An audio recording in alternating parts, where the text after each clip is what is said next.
Ceceni ĩno ya gũtangĩkĩra arwaru a cancer arĩa marĩ hatĩka-inĩ ya Nairobi Hospice nĩ gatagatĩ ga ceceni ingĩ 79 iria irĩ gũkũ bũrũri-inĩ cia kũheana motungata ma kũhũthĩria arwaru gĩtangĩko kĩa mwĩrĩ na meciria.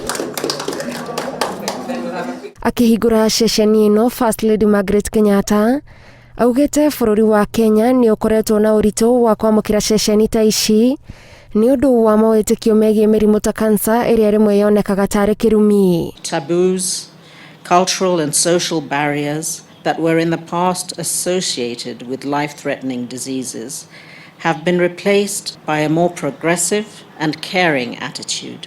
Our commitment as a Ministry of Health is to particularly pay attention to some of the vaccines that are so crucial in the fight against cancer. And here I'm talking about the HPV vaccine.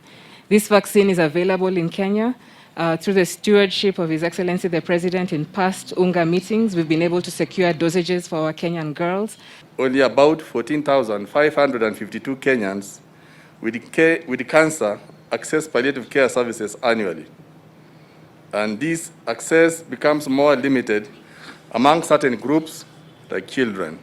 Igongona-inĩ rĩrĩ oho thirikari nĩ ĩrugũrĩtie mĩtaratara ya gũtigĩrĩra ceceni ici cia kũrũmbũiya arwaru arĩa maremereirwo nĩ ciagaĩrwo kĩgĩna kĩiganu, noho arwaru nĩ marũmbũiyo nĩ marĩhi ma kandi cia NHIF. Adequate application of resources and research will build a wealth of evidence of palliative models which may be applied in our country and through specialized training enhance the quality of service. Sometimes palliative care comes alongside another process, the end of life issues, which are very hard to handle.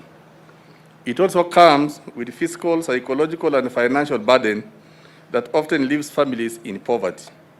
The majority of the families never recover from these shocks. Through the engagement of different partners on this podium, we've been able to review the benefit package, the UHC benefit package, to ensure that components of palliative care are included, and with increasing fiscal space to ensure that we can include more and more services in that benefit package. First Lady augĩte nĩ kĩhoto kĩa mũndũ o wothe gũtangĩkĩrwo na njĩra ya gĩtĩo ona rĩrĩa marĩ na ruo rũingĩ, na ũcio nĩ ũmwe wa maũndũ marĩa thirikari ĩrageria gũkinyanĩria kũgerera mũbango wa ũrigitani ũtarĩ marĩhi kũrĩ andũ othe. It calls for equity in access and affordable care as a basic human right. Palliative care is recognized as a human right because of the rising burden of non-communicable diseases that have caused life-limiting illnesses to millions of people globally. Thirikari ĩranĩire gũthiĩ na mbere na gwĩka kambĩini ya kũria a Kenya gũthimwo tene nĩguo makagirĩrĩria mũndũ gũkinya gĩkĩro gĩa kũhinyĩrĩrĩka ũũ atĩ no atungatĩirwo arĩ ceceni-inĩ ta ĩno. Tupige makofi tafadhali. Handũ-inĩ ha Inooro TV, njĩtagwo Gathoni wa Njihia. Makofi tena.